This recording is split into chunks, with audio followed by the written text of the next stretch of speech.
Le Trône de Fer, la série de livres dont s'inspire Game of Thrones, se définit en grande partie par ses points de vue, qui varient considérablement au fil des 5 livres publiés. Allons. C'est l'heure de l'histoire, mon poulet au miel. On ouvre les petits volets. Cœur vaillant, œil sur la balle, on ne peut pas perdre. Les romans Trône de Fer de George R. Martin comptent parmi les œuvres les plus prolifiques de la fantasy contemporaine. S'il n'a pas inventé la technique de narration selon différents points de vue, il l'utilise sans doute de la manière la plus pertinente. Les lecteurs sont témoins d'événements qui bouleversent le monde, et les failles du point de vue des personnages de chaque chapitre constituent notre seul regard. En réalité, il y a tellement de personnages incroyables dans le Trône de Fer qu'en choisir 10 est presque impossible. Pourtant, tôt ou tard, dans la vie de chacun, il arrive un jour où ce n'est pas facile, un jour où il faut choisir. C'est pourquoi, en me basant sur les mots de Maître Aemon, j'ai restreint ma sélection aux personnages qui, selon moi, livrent les chapitres les plus mémorables et offrent des perspectives convaincantes. Brienne de Tarth est un personnage intéressant, car beaucoup critiquent ses chapitres, qui sont proches de l'intrigue principale et qui, dans les 2 derniers livres, freinent la progression des événements. Je dirais que, même si les chapitres de Brienne ne sont pas très centrés sur l'intrigue, ils sont probablement les plus fidèles aux thèmes pacifistes fondamentaux des romans de George R. Martin. Brienne est notre témoin des terribles ravages de la guerre des 5 rois, et ses voyages à travers les conflans offrent une vision subtile des conséquences des actions des autres personnages. Sansa Stark possède l'un des arcs narratifs les plus concrets, passant de la jeune fille rêveuse qui rêve de devenir une princesse de conte de fées à la jeune femme qui aspire à tout, famille et foyer. Son histoire offre une description poignante de la mort de l'innocence, et l'aspect le plus tragique de ces chapitres est sa transformation en méfiance et cynisme, les mêmes traits que les antagonistes qui ont ruiné sa vie. Mais ce qui est le plus beau dans les chapitres de Sansa, c'est qu'elle grandit d'une manière authentique, digne d'une adolescente. Davos peut être un succès ou un échec selon le lecteur, mais j'adore ce personnage, j'adore Stannis, j'adore même Mélisandre. L'histoire ne démarre vraiment qu'une fois tous les personnages présentés, et le trio devient rapidement l'un des modèles les plus intrigants de George R. Martin, sans parler des personnages secondaires comme Barriol, Selyss et d'autres. Davos est notre homme ordinaire au cœur de toute cette folie, et il est présent lors de moments forts comme le discours de Mandarly, la créature de l'ombre de Mélisandre et l'histoire d'Azor Ahai.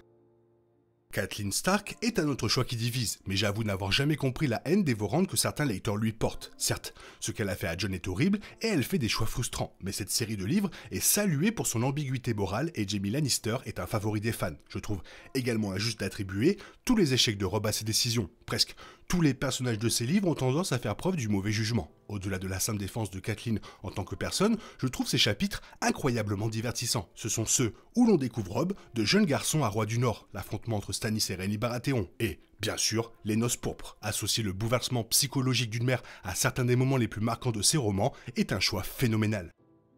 Dans les médias contemporains, on critique souvent l'archétype du héros bienfaiteur, qui ne suscite pas l'adhésion. Je lis constamment des commentaires sur Jon Snow disant qu'il n'est pas assez moralement terne pour être aussi attachant que d'autres personnages. Curieusement, je vais utiliser quelques répliques de la saison 7 de Game of Thrones pour le défendre. Dans le dernier épisode de la saison 7, Theon Greyjoy affirme qu'il envie Jon pour sa capacité à toujours faire les bons choix. Jon lui assure que ce n'est pas le cas et qu'il a lui-même de nombreux regrets. On pourrait facilement percevoir Jon comme un être fade et ennuyeux, mais c'est faire abstraction de l'intense lutte émotionnelle et du sacrifice personnel qu'implique la volonté de faire le bien. Prétendre que Jon a une vision morale trop claire est inconsidéré, car chaque conflit auquel il est confronté a des implications morales très différentes, difficiles à cerner par un seul indicateur. C'est un garçon confronté à des conflits sans précédent concernant le sectarisme, les structures sociales et même des menaces existentielles, et il tente de les gérer avec toute la maturité dont il est capable. Difficile de faire plus complexe.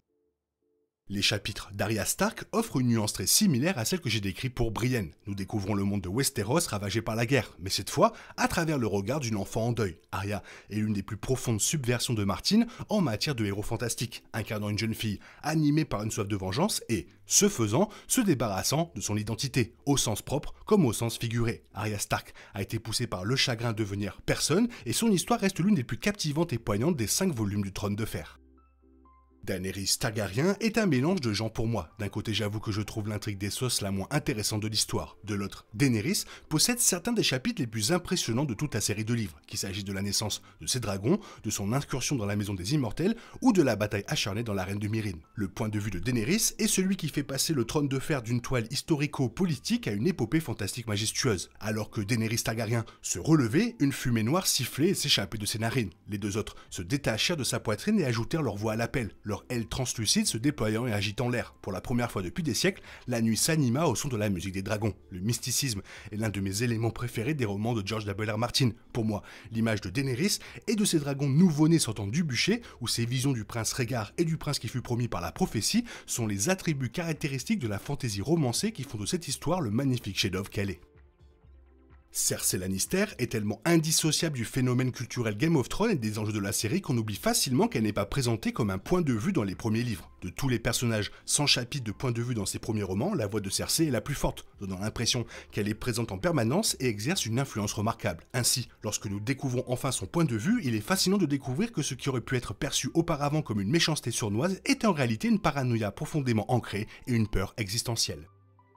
Tyrion Lannister est l'un de mes personnages préférés, et quand je tourne la page et que je vois son nom, je peux dire avec soulagement « Ah, mon vieil ami, te revoilà !» Tyrion est le personnage principal des livres, dans les chapitres en point de vue total, et parvient toujours à être le plus divertissant et captivant. Chaque dialogue de Tyrion, chaque conversation qu'il a, chaque pensée qu'il médite, est une pure merveille de Westeros. Qu'il s'agisse de ses scènes avec Tywin, Cersei, Varys ou qui que ce soit d'autre, pratiquement chaque chapitre offre un chef-d'œuvre d'esprit conversationnel et d'exploration de la dynamique des personnages, sans égal dans le genre fantastique.